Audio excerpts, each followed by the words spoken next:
Welcome to the AJ Brown Show, where we talk about all things investing, options trading, and the like. Now, here's your host, AJ, whose primary mission in life is to help you become a better investor.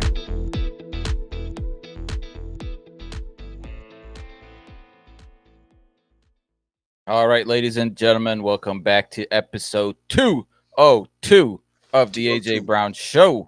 My name is Cyprian Francis, and with me, as always, Mr. AJ Brown. Today is September 19th. How are you feeling, AJ? Options expiration day. I'm feeling great. Payday. Options expiration day, and it was Fed week. I believe I would probably categorize that as the big storyline of the week. Where do you want to get the ball rolling? What's making headlines? Where's the sentiment lying today? I mean, there's a lot of headlines, but I want to dive past the talking heads. Can we take a look at the VIX? So I've been confused recently by the VIX. So usually when the market is reaching new highs and it continues to trend up, what that usually means is that there's some confidence and there's some certainty in the markets. Very rarely do we see the opposite, that we get these movements higher, but then people are also buying options as hedges. The VIX has been slowly hedging up. I got a signal on Monday in order to put my VIX hedging trade. That was Monday end of day. So Tuesday, I looked for that follow through. I got it. I went ahead and placed on my VIX hedging trade for the next 3 weeks. So we'll see how that plays out. But I'm protected if something happens in the next 3 weeks and it causes the VIX to run through. But I just wanted to point out that when the VIX goes up at the same time the S&P goes up, that usually, number one, means something's out of whack, and number two is always an opportunity for us option traders. And is the 3 week window like pretty standard for when you're looking at this VIX strategy? I mean, 2, 3, 4 weeks, maybe go out to the next monthly. Yes, that is the typical. It's going to be something near term. And seeing as it's, the summer doldrums are over, we're in September, there could be things that move the market rather quickly than over the past couple of weeks. And that being potentially more Fed news, because last week, the bad employment numbers are what drove people to fully confident believe in that quarter basis point cut. But the Fed meeting was, or the Q&A session was interesting. Did you happen to, get a chance to listen to it? Oh, absolutely. And so, the Fed, I don't envy them right now. They are trapped between a rock and a hard place. In fact, Jerome Powell actually hinted at that because, the question is do I focus on the employment, the weakening of the employment, or do I focus on inflation? If you would humor me, let's go back to the pandemic, right? So the pandemic came and everything came to a standstill. So the Fed turned its attention towards the employment, where pretty much employment fell. Everybody, anybody who was in like the services sector all of a sudden went on unemployment. It was insane, right? And the Fed was a little bit late to act, thinking that it would be something quick. But when they focused on employment, they wound up dropping interest rates really quick. They did a lot of quantitative easing in order to spur employment. So after a couple years, employment gets back into whack. But what happens to prices, right? Prices go through the roof. In fact, everybody was completely complaining about that. So then the Fed changes and they go on to quantitative tightening, and they also start raising interest rates, right? And so it takes a couple more years and prices finally start to come down. They start to stabilize, right? The inflation rate is not so high. And at the end of 2024, the Fed drops rates a couple of times. But then, right, 2025 rolls around, especially April timeframe, and tariffs are introduced. tariffs that we haven't seen, and tariffs that are unpredictable, meaning they could change between today and tomorrow. And that's where some of the uncertainty comes in, because what do tariffs do? Well, the good thing that tariffs do is they bring in another source of income into the US federal government, which is not a bad thing because the US federal government, everybody's pointing out, is heavily underwater. The bad thing about tariffs is, number one, they kind of slow things down because you lose your trading partners, and there's a lot of industry here in the United States that is heavily having to do with foreign supplies. Nothing is just fully from cradle to grave done here in the United States anymore. There's pieces that are done, especially in Canada and Mexico. All of that is tariff. So that starts to slow down the employment. At the same time, people still need or want some of that stuff. We had retail sales this week, which we'll talk about in a minute, and they were stronger than ever. So tariffs are going to be raising price. So the drawback to tariffs, especially uncertain tariffs, where it's not just a one-time, predictable thing that was turned on by a vote in Congress, but rather they're being used as bargaining chips, is that they're slowing employment and they're raising prices. And that's what the Fed wants to control. So now the Fed is back into this situation of, how should we should we focus on employment at the expense of possibly prices starting to go up again, or should we focus on prices? So it looks like the Fed is going to focus on employment at least for the next couple of meetings. They dropped a quarter point this week, and it's fully expected here. I'll bring up my CME group watch right here, and so this is for October. Given that the Fed is pretty much going to drop by another quarter point, and then again in December. So we're expecting another quarter point drop in December.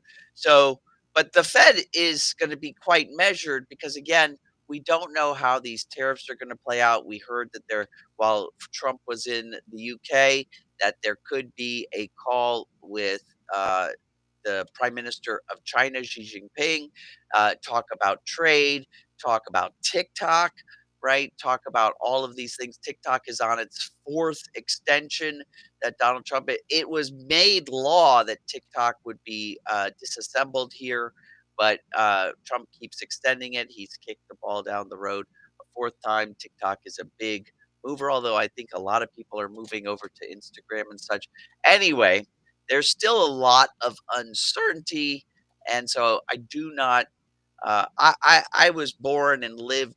I was a kid during the 1970s when this happened before. And one thing that the Fed doesn't want to do is what they did in the 1970s, where they would lower rates, but then inflation would start to take over, so they would raise rates. If they start showing that flip flop that they did in the 1970s, all of a sudden people will lose more credibility in the Federal Reserve, that they could actually control what's going on, and it could be a problem, right? And that added to Donald Trump's rhetoric around the Fed, about how he's already taking credibility away from them.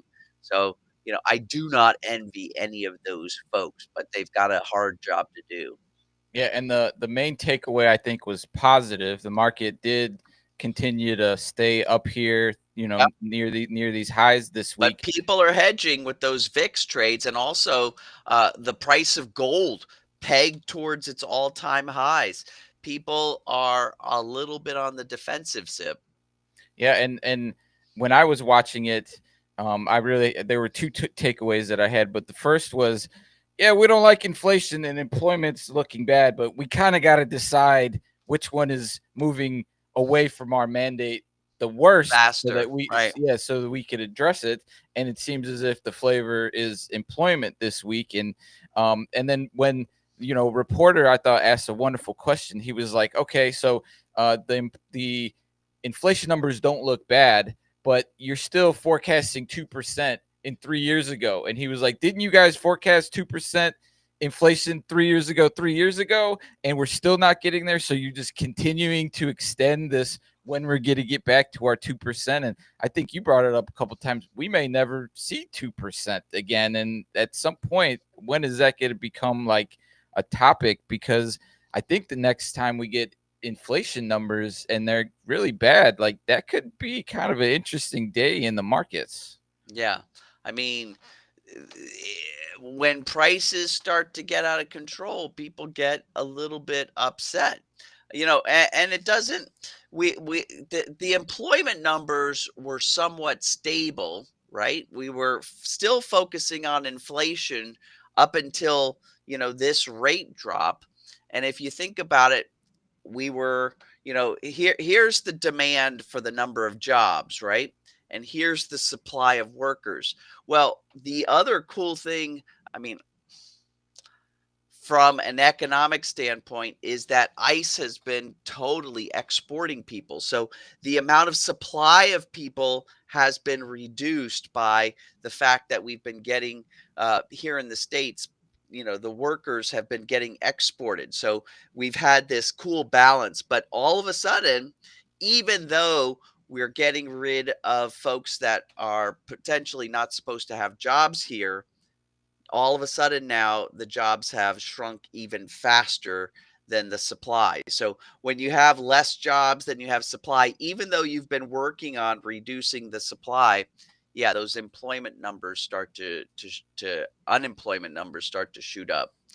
We're gonna have I to was see. surprised how many times they mentioned the immigration, because I feel like the Fed doesn't really reference that much, but it must be showing up in the data. And then Mhm, another part that was brought up was the lack of credibility in these reports with all the revisions. It was like, mhm. we're not getting the surveys back and this and that. And it's like, well, then, is it even good, tangible data to like make decisions off of? Which was very interesting to hear. I mean, what else we got to work with, right? Essentially.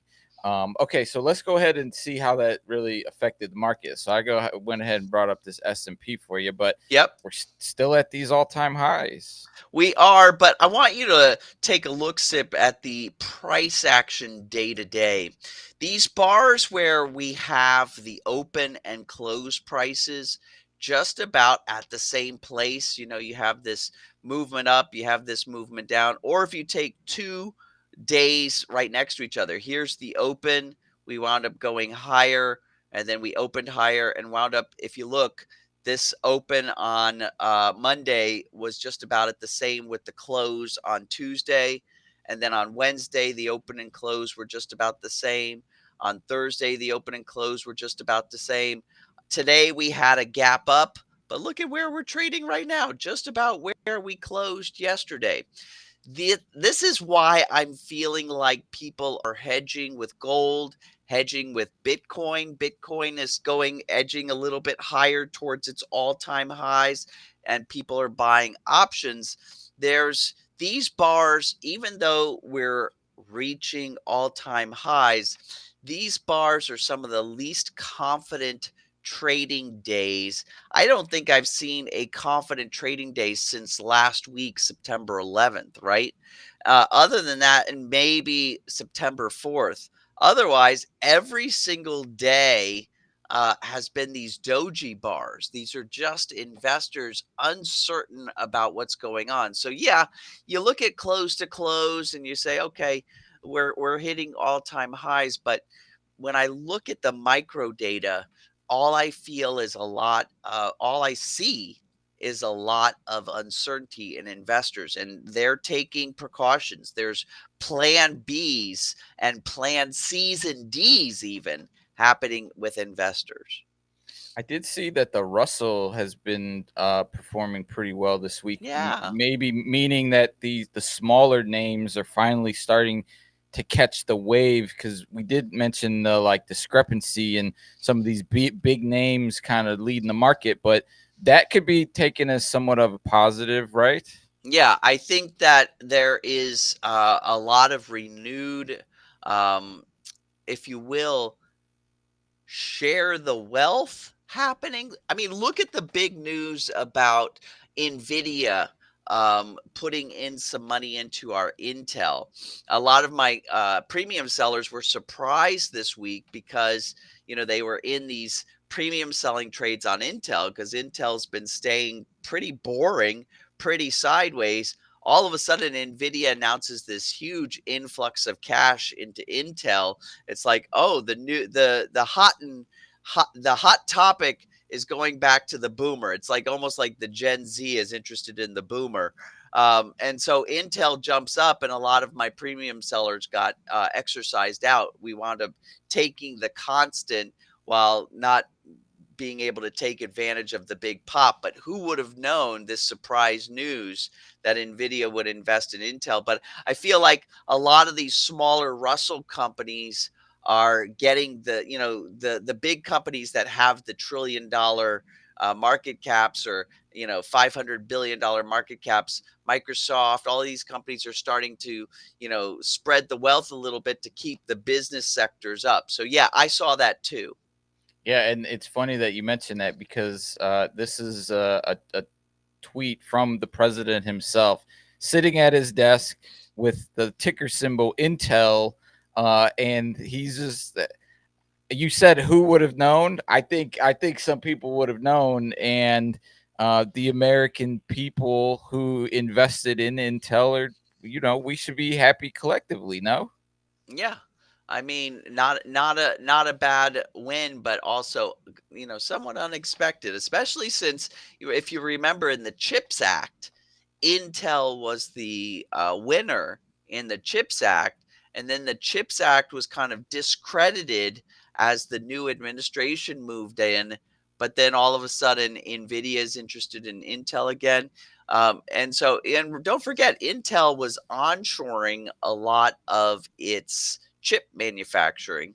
So, the flip flop of the rhetoric, I can't even follow it sometimes anymore. But yeah, Intel, one of our boring stocks, all of a sudden isn't so Well, boring. can you pull it up real quick, Yeah. because I think that's the big storyline. Is the formal boring company is gapped up there, and we're talking about 18 to 32, so almost 100% increase in what, less than a month time Mhm. frame. Mhm. Yeah. Yeah. In fact, just in the, they closed on Wednesday at, $24.90, only to open on Thursday at $31.78. So like a 1/3 gain, a 30% gain in price. Very amazing.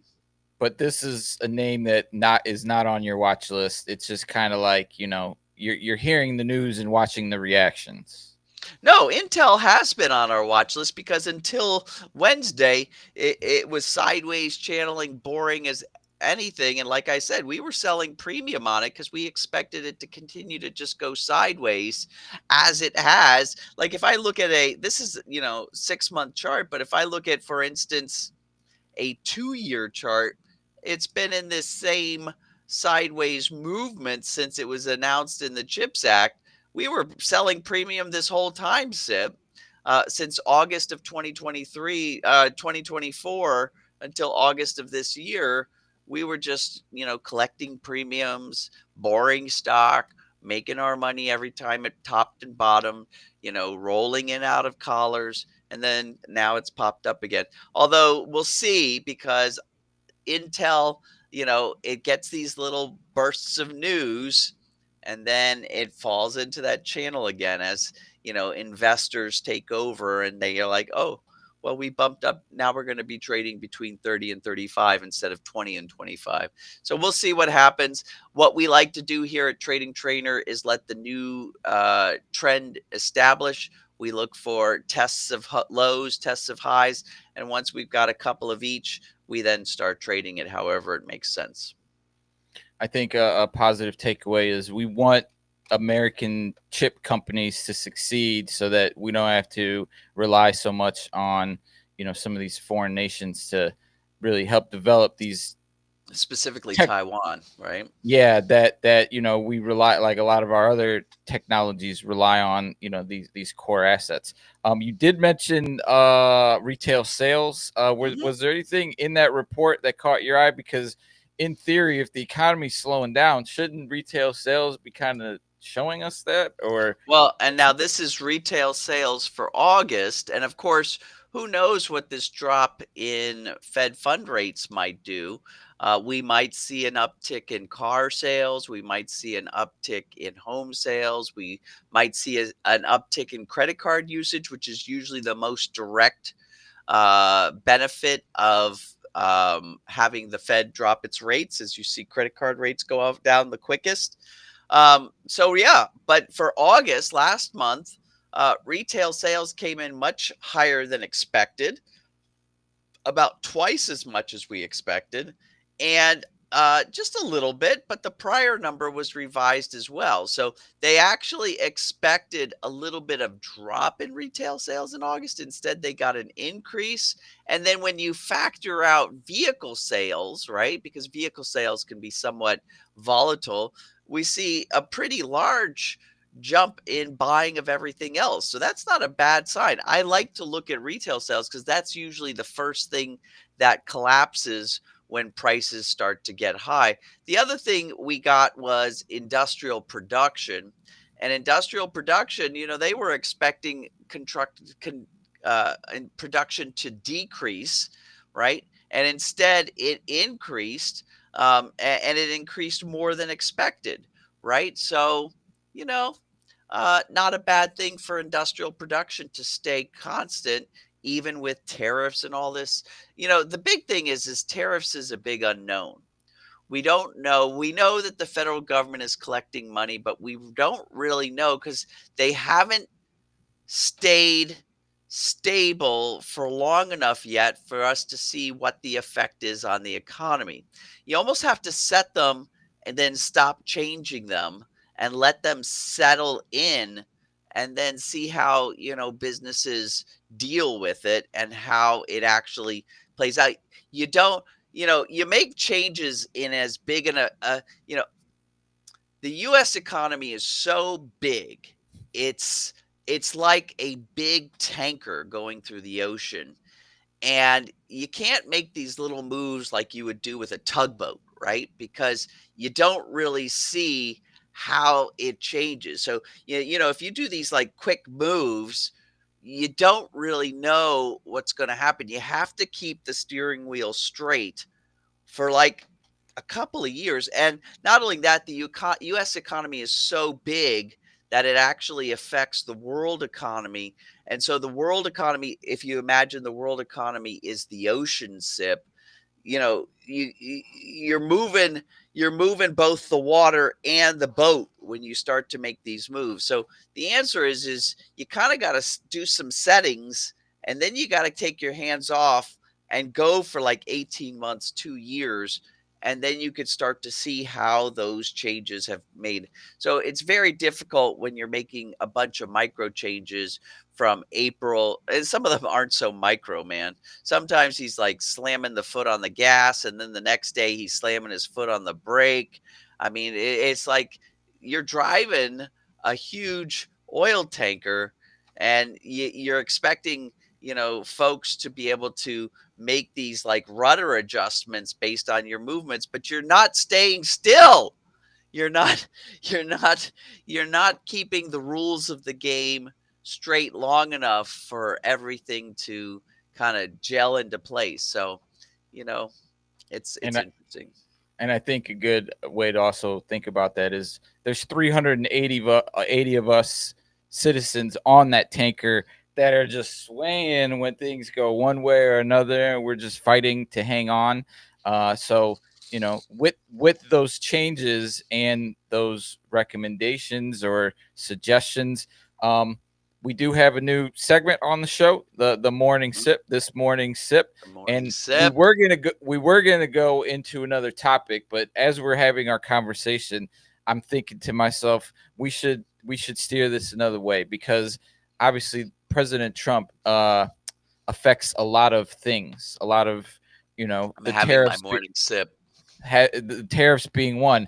Another one that came out this week that I thought was very, very interesting that I'd love your take on is this concept of companies reporting on a quarterly basis and moving to a semi-annual or something like that. And, I guess a part of the history lesson is, companies didn't report on a quarterly basis till roughly the 1970s. Mhm. And we still had a semi-efficient market in general. Since then, companies do report on a quarterly basis. There's a lot of effects, ramifications, as we see with the gaps and stuff on that. And then even today, I think the SEC is like, yeah, we're going to start to look into this. We're going to figure out what it might take. What do you think about quarterly earnings versus semi-annual earnings, and the idea that we need to start thinking more long-term than just what happened in the last, 3 months or so? What's your take on that? Well, of course, I'm split, right? I'm split with, common sense, right? Almost like, I remember how when I was just coming out of college and I was doing internships, how being focused on what the quarter was doing kind of put us, I was working at a company that was on the global stage, right? We were a worldwide company, and we still had to focus on our quarterly earnings, and there'd always be a push at the end of the quarter to get those last sales in so that we could have our numbers show better and we could get more investor interest. And I was always thinking to myself, some of our competitors, Hitachi, some of those companies out of Japan, they didn't have to do that. They could just focus on the long-term goals, and they wouldn't be interrupted as a company. So I think that that's good. And it's important to know that a lot of companies do earnings conference calls at the same times that they report their earnings, and that's completely optional. That's something that the company does. And so you almost wonder, if you remove this mandate for quarterly earnings, will they still do those conference calls? They might, because they didn't have to do those conference calls in the first place. It was just a way to keep the investors interested, to get the investor money, right? Because if you're a public company, the people who are investing in you want to know how you're doing. And that was the whole reason behind reporting quarterly earnings. And then the reasons why a lot of big companies started doing these conference calls along with reporting their quarterly earnings to kind of explain, keep the investors interested, keep the investors giving their money, right? Because, businesses are no longer just, I make a product, I sell the product, I take the money from selling that product, and I make more product. Now it's, I want to grow bigger, so I have to get investor dollars involved, and I want to grow faster than just selling products, taking the profits and reinvesting it in my company. So you get investor money, but now you have a new customer. You have the investors. So you have to keep the investors happy and keeping them notified. I know when I have a friend who asked me for some money for a little business venture, I'm all up in his junk wondering what he's doing, right? Is he marketing correctly? Is he doing what he's supposed to be doing? Because I don't want to see that good hard-earned money of mine going, to something stupid like painting a mural on a wall or something like that. So you better believe that as an investor, I'm involved. But so as an investor, I like knowing. But as a person who's running a company, I wish I wasn't distracted every quarter by having to do a dog and pony show for the investors. So there's pros and cons to that whole thing about, if you take investor dollars, should you be accountable to the investor at a periodic, periodic amount to let them know how you're doing with their investor dollars, especially with some of the companies now like Peloton and those companies that wound up never turning a profit, doing what they were supposed to do. Would you want to invest in them? And how quick would you like to know whether they're using your money for stupid stuff or good stuff? I don't know. Well, it's almost like, Yeah, it's almost the question of SEC regulatory body. Should we force you to do this, or should we give you the option to you adhere to whatever rules you think is going to be best for your company? We need you to report. You don't have to report as much. If you don't, you might not get as many investment dollars. So maybe it's in your interest to report. And maybe if we were to go down this path, the quarterly earnings would look a little bit different. Maybe it would be like a one-sheeter, like, hey, here's just a quick update on the last 3 months. We're not going to give you all the numbers, but we're going to give you an update. So I think you're right. There's definitely pros and cons. But do you remember why we did go to quarterly earnings? Like, was there a culprit of some sort? I mean, it's going to be more nuanced than what our program can do today, but it had to do a lot with the fact that the SEC, the government getting involved and saying, "Hey, you need to do this certain amount of work if you're going to be taking the public's money as investment dollars," right? That's what going out on the market does. And it was because the SEC or the different uh government organizations that were protecting things like pension funds, they were saying, hey, we're not going to give you as many government subsidized or government protected investments for your retirement, but we're going to make it safer as an investor for you to invest in the public stock market. Because back in the 70s, the only people who invested in the stock market were people who were super risky, almost like poker players, people with a lot of extra money, and they wanted to make the stock market more accessible to the rest of us. So they put in these safeguards so that they would protect the investor. That was kind of the reason behind it, because they were taking away backing of things like pension funds and backing, other ways that people, the everyday person, could invest their hard-earned wealth into investments. They were saying, hey, why don't you think about the stock market? We'll make it safer for you because we'll make sure that the companies let you know what they're doing with your investment dollars. So it was kind of something like that on why that mandate came in. They wanted to protect the investors. They wanted investors to go in eyes wide open. But yeah, it has created this thing where companies get interrupted every quarter. So Yeah, and it's different parts of the world approach this, in different ways for their requirements. But in general, I believe the United States kind of set the standard and oh yeah. is the most like refined in the rules and regulations, which is why our stock markets are so big, which is why Mhm. our market caps are so much larger. Because I Mhm. guess the trust is there because we're not going to take your money and run. We've got some processes in place to safeguard that. But I do like the idea of discussing deregulating things, because in my day-to-day life I'm like, we got rules for everything, for this or the so to have the conversation of, well, maybe we should scale back a little bit is just refreshing, and to hear it from your perspective as well is good to hear. So we'll see what comes of it, and Sure. we'll just kind of continue to utilize the strategies as they may. We're not in earnings season, right? So we won't be probably having this conversation again for a couple weeks. But what we do have is some opportunities to make some money, because Yeah. that's what the game is at the end of the day. That's why you created Trading Trainer. So we're going to take a bit of a break here. I do want to give everyone a chance to head on over to our quick links page. So we've got all of AJ's goodies here. We've got access to the social links. We've got AJ's free indicator. If you guys are tuning in for the first time, you'll see some arrows on some of the positions that AJ's looking at. That tool is accessible here. Head on over, sign up, get it loaded on your charts.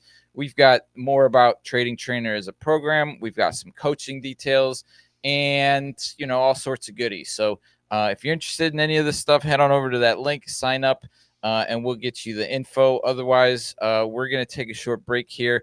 We'll be back with AJ's Pick of the Week with our speed round, and we'll get you guys straightened out heading into the weekend and its options expiration. So maybe some nice, names to look at heading into next week. So sit tight, folks. We'll be back in a jiffy.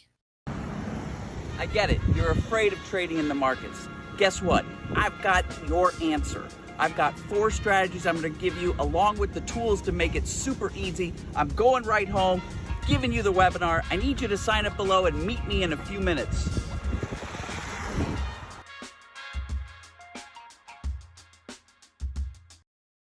All right, back at it again. AJ's pick of the week.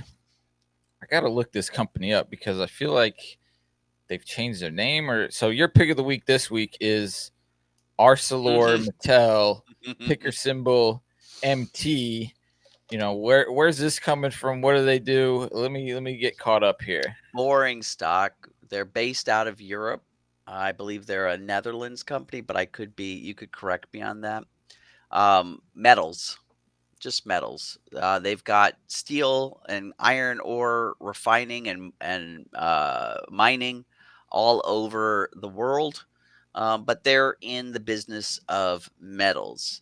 And so you can tell that they've got world investors. World investor companies tend to have bigger gaps between open and close prices, but yet we seem to be in this channel between about $30 and $34, $35. And I'm looking for a top sip. This stock has actually been on our watch list for a decade, I think even longer, 15 years. It goes through these periods of boring sideways movement. They're a very profitable company. You can see that if you look at their earnings, like $1.32, $1.05, and their current share price, I mean, that's a great earnings to share price ratio, right?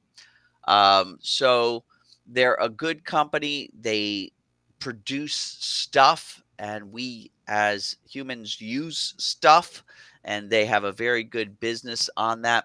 So I'm looking for a top. As you can see here, my signal has been a little bit contradictory. I got my signal on Wednesday. I did not get follow through on yesterday, Thursday, and I might get that signal erased today. It isn't the end of the day, but already my arrow is forming.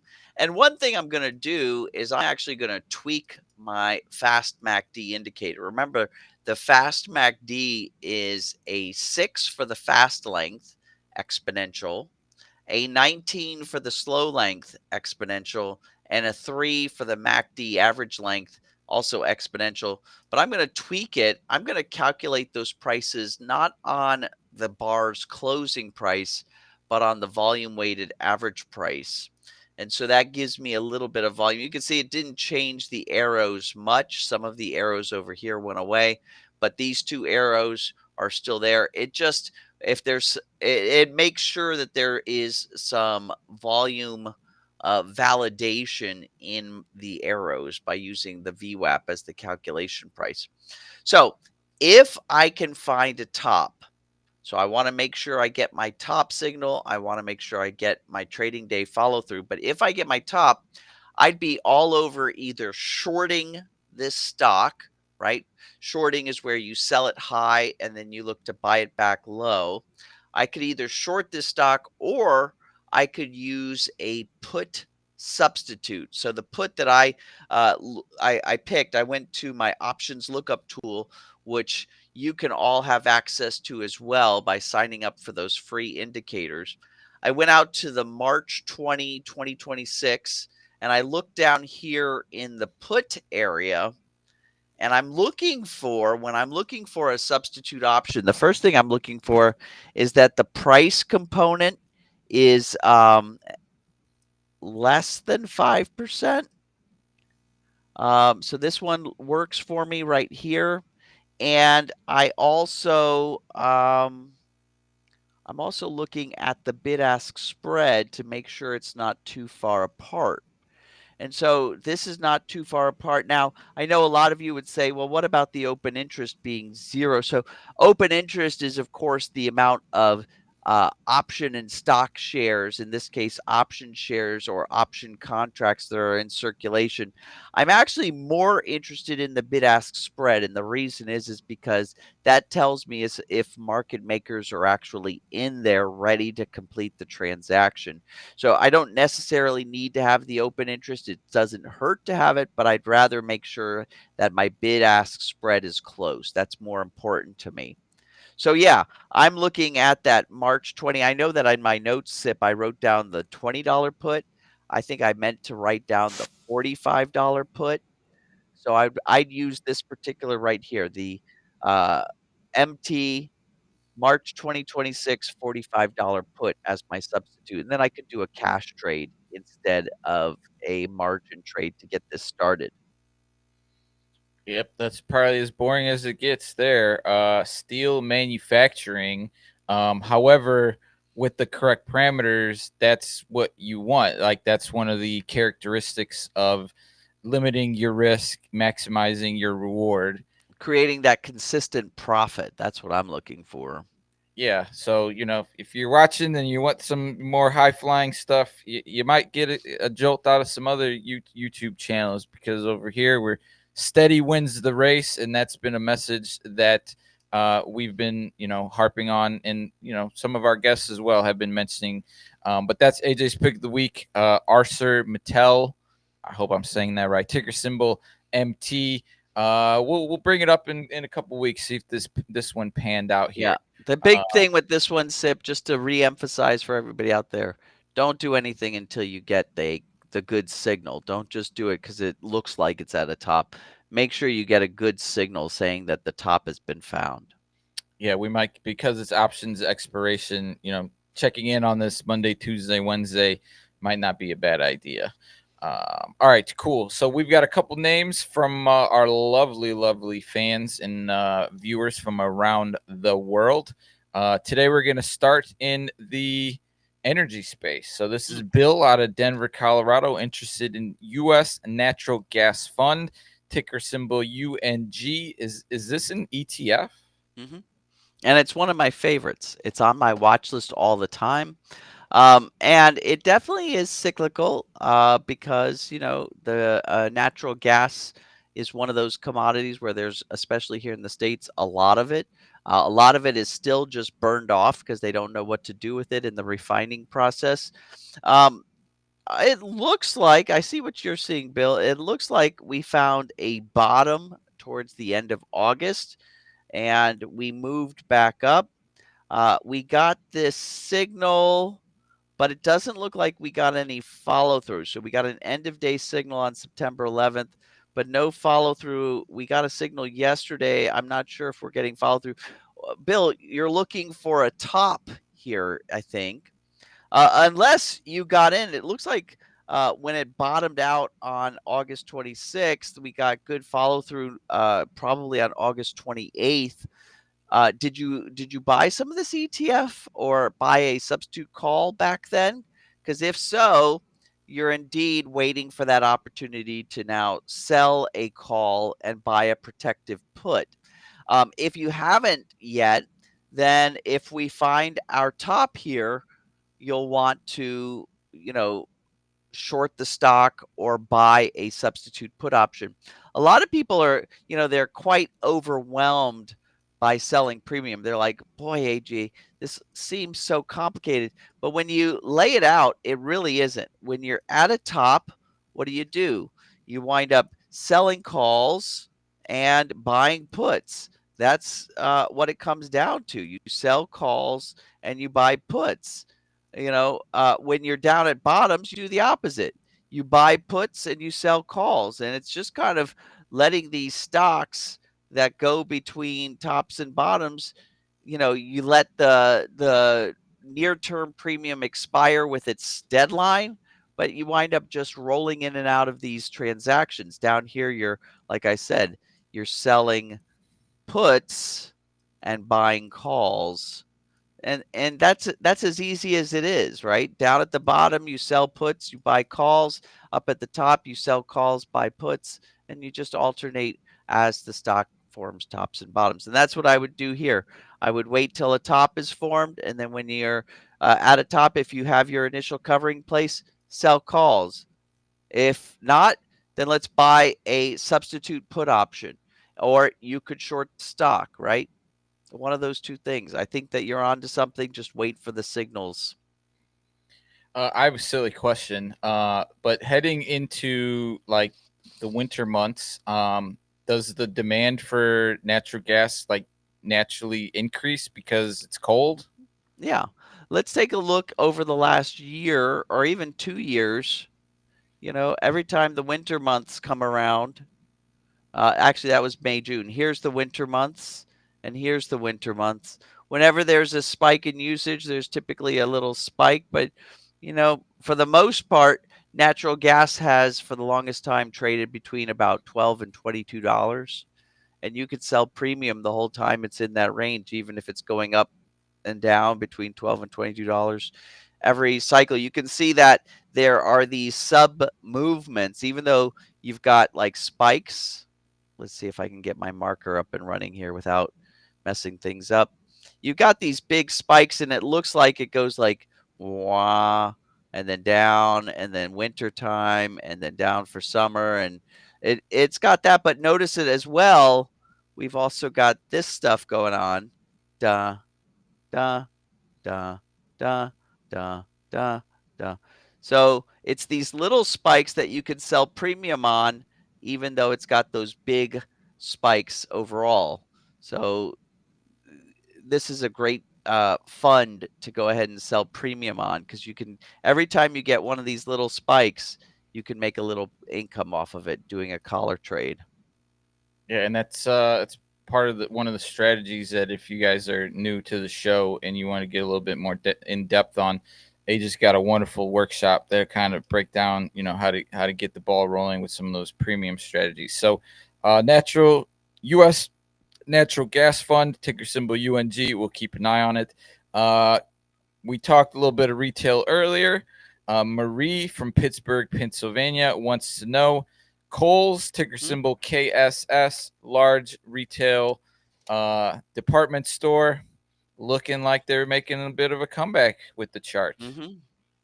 Yeah, check that out. So we did our retracement analysis on Kohl's, and we saw that the latest trend was starting on June 5th. And so this thing has been trending up. So rather than what we're always talking about, premium selling, maybe we look for, and maybe this is what you're thinking, Marie, maybe we look for some sort of swing trade. I wouldn't jump on Kohl's just as a trend following. I think you're about a month or so late for that. Instead, I'd look for an opportunity for a swing trade. So once we know that there's a solid trend, which we can see right here, I mean, that's undeniable. I always like to look at some sort of leading indicator to tell me when the trend has had enough pullback that I could get a good swing out of it.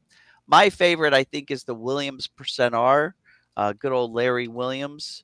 So if I put Williams percent R in there, and remember, a lot of these charting packages have defaulted to the Williams percent R being on 10 bars. But if you go back and you look at what Larry has always said, unless you're day trading, it should be 14 bars.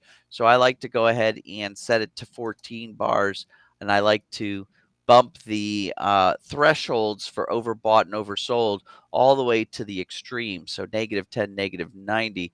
Let's check that out. Okay, so the last time we got a pullback to an extreme condition was right here on August 8th. And then look at this trade.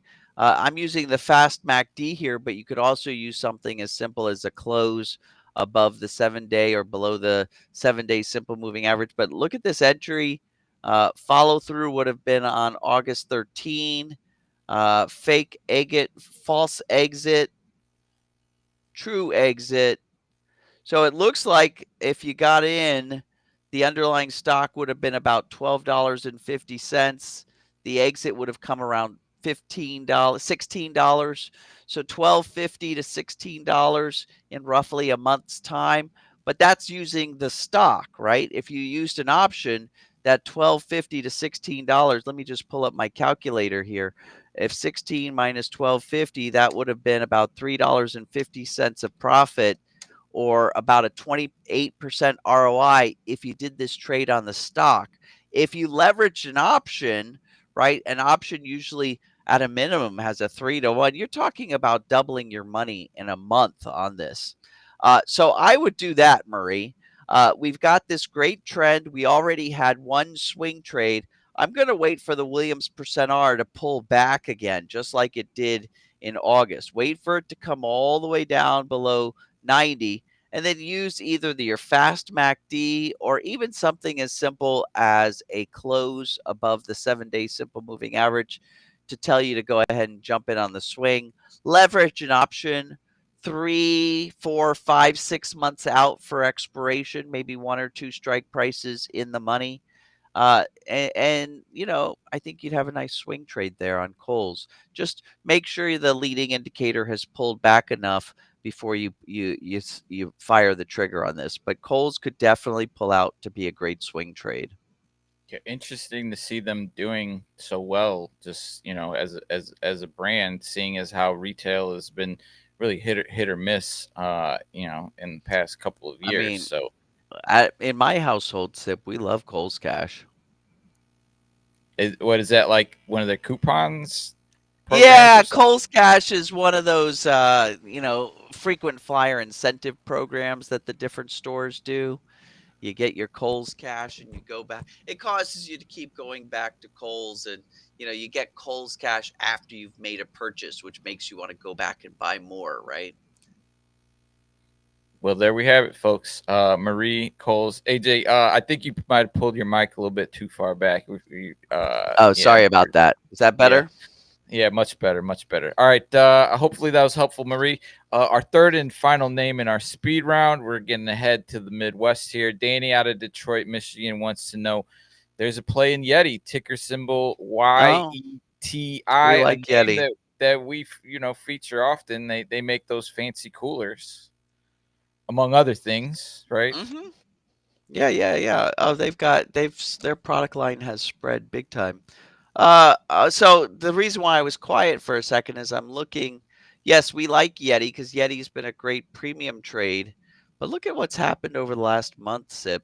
You see how you got all of our indicators, going back and forth, and it keeps getting faster and faster, and you see price kind of centering around $35 and maybe 50 cents, maybe 25 cents.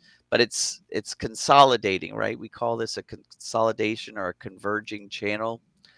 I would look. Who is this? This is Danny from Detroit. Danny, I would look at the news and find out why Yeti investors are in a holding pattern.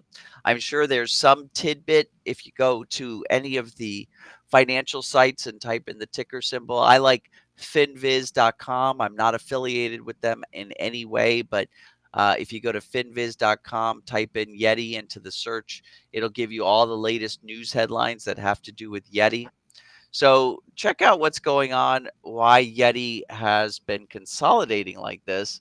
And you might be able to find out, is there something scheduled? Like, is there a meeting? Is there a government compliance? Is there some sort of something coming up in Yeti's future that investors are like, we better find out what that is? Because if so, you could totally trade a straddle or a strangle strategy. That's where a straddle is where you buy a put and a call on the same expiration date. Usually you would go, depending on what you're trying to do here, usually you would try to go about 3, maybe 4 months out in expiration. And the straddle differs from the strangle because the call and the put have the same strike price. In a strangle, the call has a higher strike price and the put has a lower strike price. And so you get kind of this profit and loss diagram.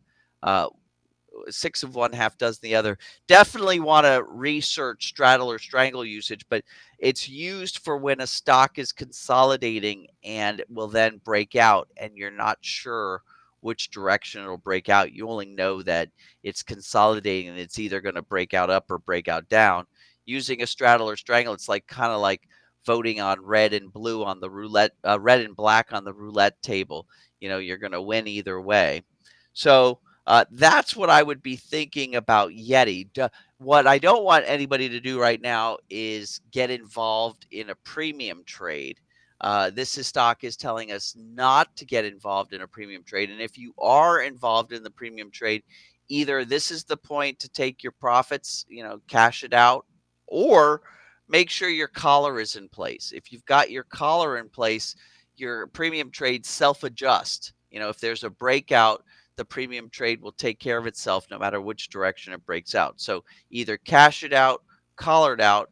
And if you're thinking about this and you're thinking about the actual making money off of the breakout, straddle or strangle would probably be the strategy you're going to go pursue.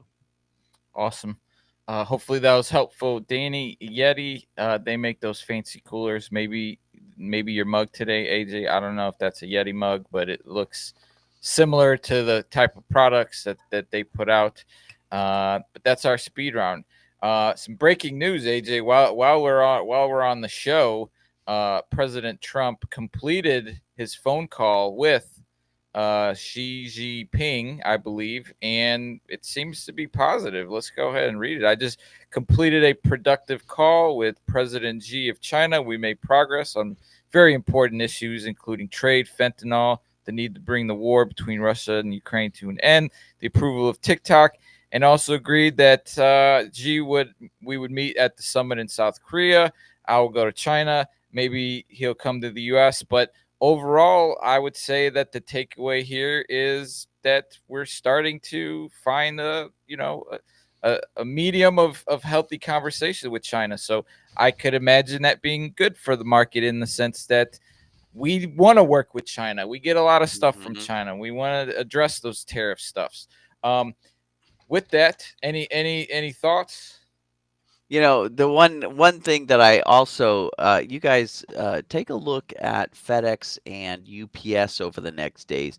One thing that went into force this week was there used to be a minimum amount that was not going to be subject to tariffs, subject to customs, right? I think it was $800. And so companies like Temu and Alibaba Express really took advantage of that, right? So they would sell little things. And then the carriers were FedEx, UPS, DHL. And so there was like literally 10 to 20 Boeing 747s filled with little packages, all under $800, coming from these factories in China to over in the United States. And the big profiters were these shipping companies, and so you could order on Temu, and within like 5 or 6 days, you'd get your package directly from China, thanks to FedEx. Well, now that this loophole has been closed and all of those packages are now going to be subject not only to customs, but also to very high tariffs. And again, maybe this discussion with G will calm that a little bit. I've already heard that FedEx and UPS are already forecasting a huge drop. That was big business for them. So we'll want to watch that. We'll want to watch how this, these different tariffs and loopholes that were causing some businesses to actually have huge revenue sources, dry up overnight. It made me think about that when you talked about your call with China. So we'll have to watch that. And you'll also have to, if you're a Temu or an Alibaba Express purchaser, you'll have to watch your prices and let me know what goes on. Yeah, I just remember whenever there's news with China that comes out, like it can really move the market. Especially in April with all the tariff stuff. So I believe this is good news. And then, did you catch any of the TikTok rhetoric this week about which U.S. companies were going to be potentially investing and whatnot? I'm not sure. Oh, investing in TikTok?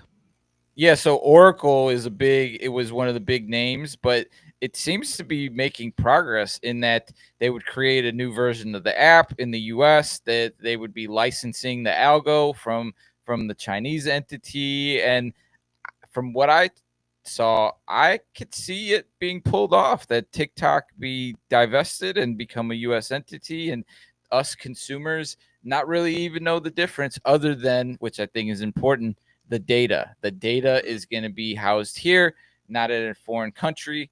Wonderful. Great. That's kind of what we want. We don't want to be spied on. And I think that could be a win-win. So we'll see what comes out of that. I don't think it's been finalized. You said there was an extension, but that's kind of the rhetoric coming, and it seems to be making progress. So it'll be interesting because TikTok was huge.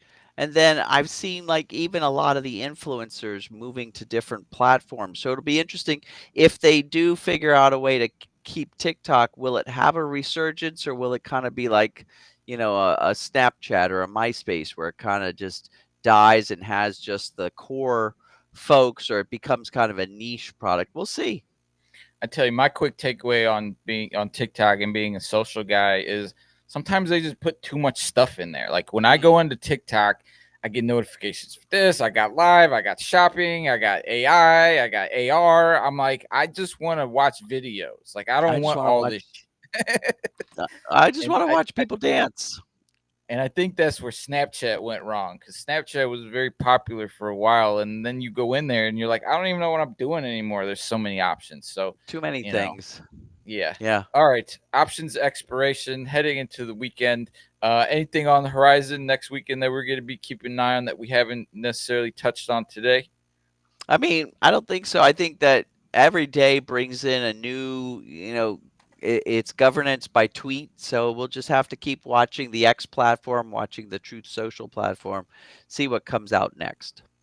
Awesome. So with that, folks, if you're on the stream, if you're watching for the first time, feel free to show some love. Hit that like, hit that follow, hit that subscribe button. Head on over and get access to AJ's free indicator.